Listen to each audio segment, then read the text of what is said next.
தஞ்சையில் வீட்டின் பூட்டை உடைக்காமல் 58 சவரன் தங்க நகைகளை கொள்ளையடித்த நேக்கு திருடன் போலீசாரிடம் பிடிபட்டிருக்கிறார். சாவி வைக்கும் இடத்தை நோட்டமிட்டு தடயமில்லாமல் கைவரிசை காட்டியவரின் பின்னணி என்ன?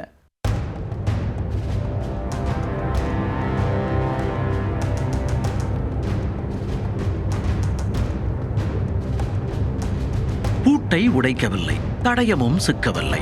ஆனால் பீரோவில் வைக்கப்பட்டிருந்த 58 சவரன் மட்டும் திருடு போனது எப்படி? வீட்டு ஓனர் சாவி வைக்கும் இடத்தை நோட்டமிட்டு நேக்காக திருடிய சம்பவத்தின் அதிர்ச்சி பின்னணிதான் என்ன? தஞ்சாவூர் அருகே பள்ளி அக்ரஹாரம் பகுதியைச் சேர்ந்த வளர்மதி அரசு பள்ளியில் உதவி தலைமை ஆசிரியராக பணிபுரிந்து வருகிறார். இவரது கணவர் பாலசுப்பிரமணியம் பெங்களூரில் தனியார் நிறுவனத்தில் பணிபுரிந்து வருகிறார். தம்பதியின் மகன்களும் வெளியூரில் பணிபுரிவதால் வளர்மதி மட்டும் தனியாக வசித்து வந்தார். இந்நிலையில் கடந்த 31ஆம் தேதி நிலத்தின் பத்திரப்பதிவுக்காக வீட்டில் உள்ள நகைகளை அடகு வைப்பதற்காக வளர்மதி பீரோவை திறந்து நகையை எடுக்க முயன்றார்.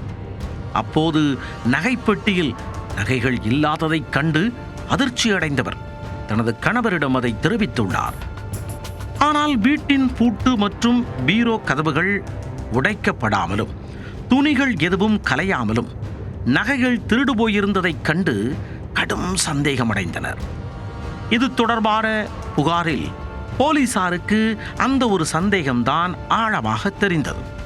இதனால் வளர்மதியின் குடும்பத்தினர் யாராவது நகை திருட்டில் ஈடுபட்டார்களா அல்லது வளர்மதிக்கு நன்கு தெரிந்த யாராவது திருட்டில் ஈடுபட்டுள்ளார்களா என்ற கோணத்தில் விசாரணையை தீவிரப்படுத்தினர். அப்போதுதான் சம்பவ நாளன்று பதிவான சிசிடிவி காட்சிகளை வைத்து அலசி ஆராய்ந்ததில் வளர்மதியின் உறவினரான சுதாகர் அப்பகுதியில் சுற்றி திரிந்தது பதிவாகி இருந்தது. உடனே தனிப்படை போலீசார் சுதாகரை பிடித்து விசாரிக்க அதிகாரிகளுக்கு அவர் ஷாக் கொடுத்துள்ளார். வளர்மதி மட்டும் வீட்டில் தனியாக இருப்பதும் பள்ளிக்கு செல்லும் போது வீட்டை பூட்டி சாவியை வெளியே வைத்து செல்வதை பார்த்த சுதாகர் அந்த சாவியை எடுத்து எப்படியாவது திருடி விடலாம் என திட்டமிட்டுள்ளார்.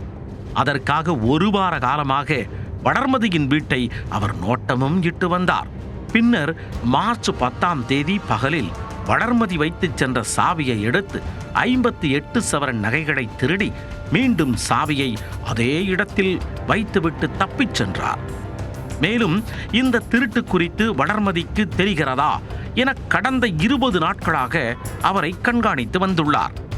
வெளியே தெரியவில்லை என்றால் நகையை விற்று செட்டில் ஆகிவிடலாம் என கனவு கண்டுள்ளார்.